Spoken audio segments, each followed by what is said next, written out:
What's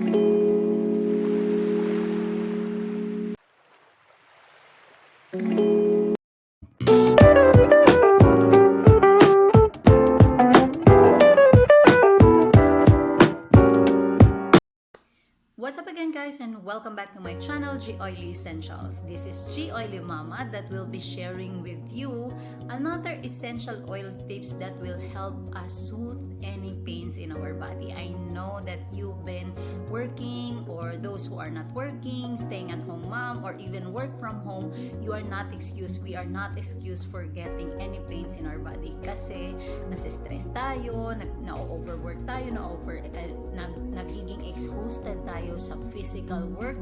Not only physical work will give us pain, but also mental work or mental fatigue will give us pain. So it is important for us to relieve this pain immediately kasi it will give us complications later on if we just neglect the pain.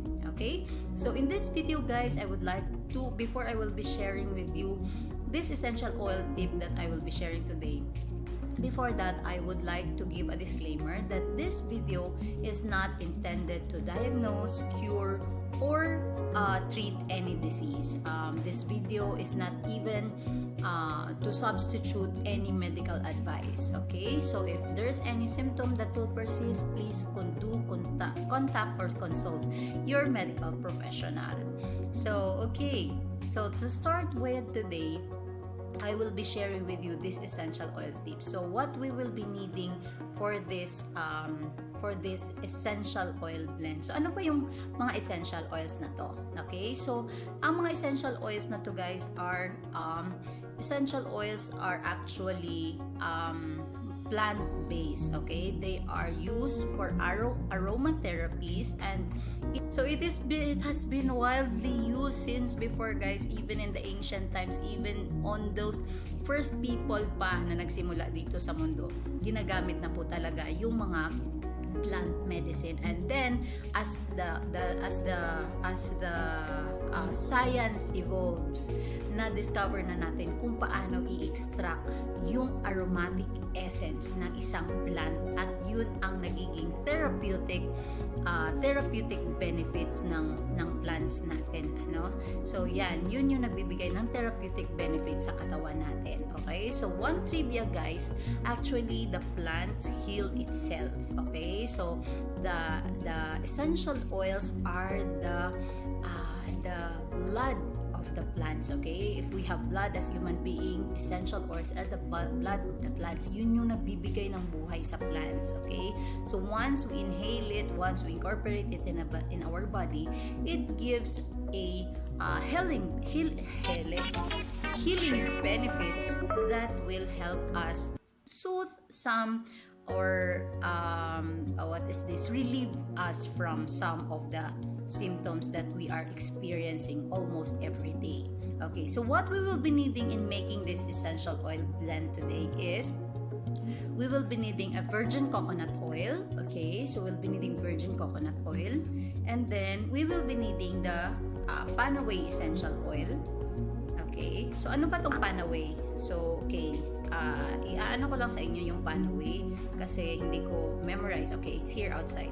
So Panaway, guys, it has wintergreen, it has helichrysum, it has clove oil, and peppermint. So this is actually a oil combination from Young Living. And then who doesn't know about the healing properties of the peppermint? So we have here the peppermint from Young Living, and then also we will be using the lavanda. Okay, so this is the lavender. So if you are familiar of the essential oils, you can research about the lavender. It is the Swiss Army knife in the essential oils because it has a lot of benefits. And then lastly, we will be needing a massage oil bottle. Okay, so we will be combining. So guys, sa essential oils, sa mga essential oilers natin dyan, alam na nila to, that our essential oil should be should be placed in a amber and bottle container. Kasi yung ibang mga plastic, if they are not yung makakapal na plastic, natutunaw kasi siya because our essential oils from Young Living are really pure and organic. So yung mga mga tawag dito, yung mga toxic chemicals from the plastic, ma-absorb niya yun, and it's not good to let it enter in our body. So to make this video, ito lang muna yung i-share ko sa inyo for this video. So ang gagawin natin kasi is a massage oil blend. So titingnan natin guys. So ito, i-open natin yan siya. So this massage oil blend, magagamit nyo na sa lahat. If you have back pain, if you have muscle pain pag nag-workout kayo, if you have a very tiring work during the day, yung low back pain natin or yung back natin, talagang masakit yan because of the overuse of the muscle. Okay? Our legs, because of, for those nurses, yung mga nagtatrabaho in the malls, and alam mo yun, mga department stores, and any job na nagkakaroon ng long standing or long sitting, magkakaroon talaga ng leg pain. So you can use this massage oil blend in every part of your body na merong in pain. Okay? So this essential oils has its natural anti-inflammatory effects. Okay? So, di ba, umiinom tayo ng mga gamot pag nagkakaroon ng sakit ng katawan natin, umiinom tayo ng gamot because to relieve the pain. Essential oils is also doing like that. The best thing in it is that it is natural and it is non-synthetic. So, ibig sabihin, wala pong dinagdag dito sa mga essential oils na to. It's all plant aroma. Okay? So, these are all pure plant aroma. Okay, so you have to be very careful in choosing the company of your choice in using the essential oils. Kasi pag meron niyang, nakikita niyo siya na ilang percent yung essential oil, titingnan niyo yung label. Pag hindi siya nakasaad na 100% essential oils, hindi siya pure essential oils. Okay, ibig sabihin dinagdagan na nila yan ng extenders like any tawag dito, preservatives. Okay, so that is not really that much good to apply in your skin. Okay, so what we are going to do here, so it is really good to synergize first your essential oil. So we will be synergize, ibig sabihin is hayaan muna natin silang mag-mix dito sa bottle na to and leave it for over 24 hours bago po siya lagyan ng carrier oil. Okay, so ang magiging carrier oil natin na gagamitin is itong virgin coconut oil. Okay, so para tawag dito, para diluted yung essential oil na gagamitin natin. So what we're going to do guys is itong Panaway, this is a 30 ml bottle. So ang gagawin nating ratio is 1:1. Okay, 1 ml of carrier oil, 1 drop of essential oil. Ibig sabihin hindi natin i-apply directly yung essential oil sa skin natin, especially if you are a first-time oilers. Wag po muna kayo maglagay ng essential oil directly to your skin na pure or na neat ang tinatawag natin dito. So you have to dilute it, you have to patch test it to check if there is any sensitivity. But guys, I would like to let you know, I have already 3 years and a half in oiling. Never pa ako naka-experience ng mga oilers na in my organization na nagkaroon ng mga irritation or anything, because I am proudly saying that Young Living essential oils are really authentic, organic, and pure. Okay, so this I'll be giving here 10 drops of Panaway. Okay, kasi 30 ml to, so 10 drops of Panaway, and then 10 drops of peppermint. Right, 10 drops of peppermint.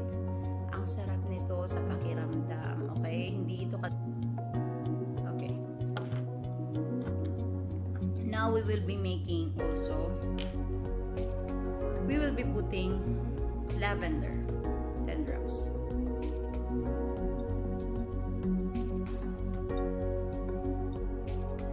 Okay, yan, 10 drops na.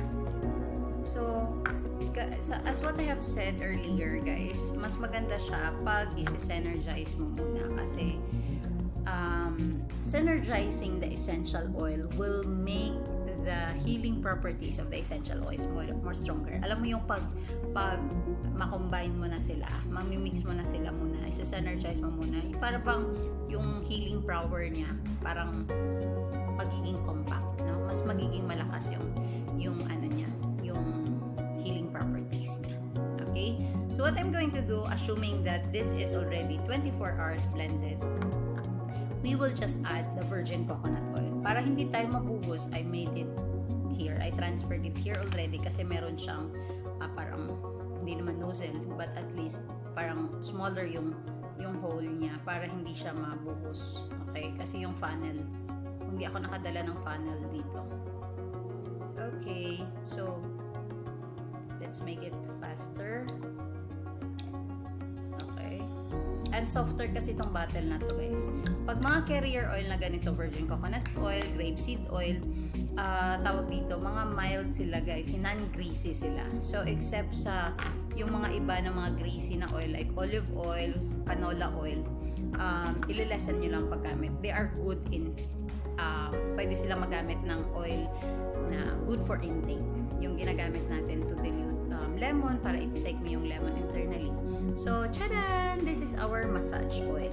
Now, there is a very important in doing massage in your body or applying any painful part in your body. So, before talaga ako especially yung back areas, yung mga nagsasore na muscles sa back areas natin, before I will apply essential oil, before massaging that one, kasi massaging it immediately na sore yung muscle mo. Sometimes it causes damage to the muscle.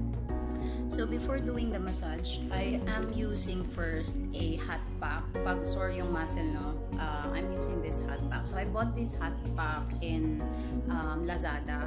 And it is also an herbaceous, it has also an aromatic benefits on this kasi talagang herbs din yung pag-aamoyin mo siya, talagang maaamoy mo yung very minty herbaceous na naamoy ng itong hot and cold compress. Parang nakita ko si Ivana na gumamit nito. So, actually, I've been using this for years already and nakita ko yung kay Ivana talagang parang malaking tuwalya siya.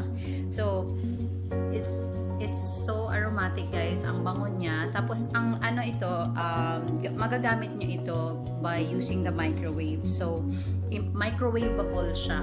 Okay? So, you have to put it, to make it hot, you have to put it in the microwave for 2 to 3 minutes like that. So, pag bago pa siya, talagang ang bilis niyang uminit. So, just to do 2 minutes.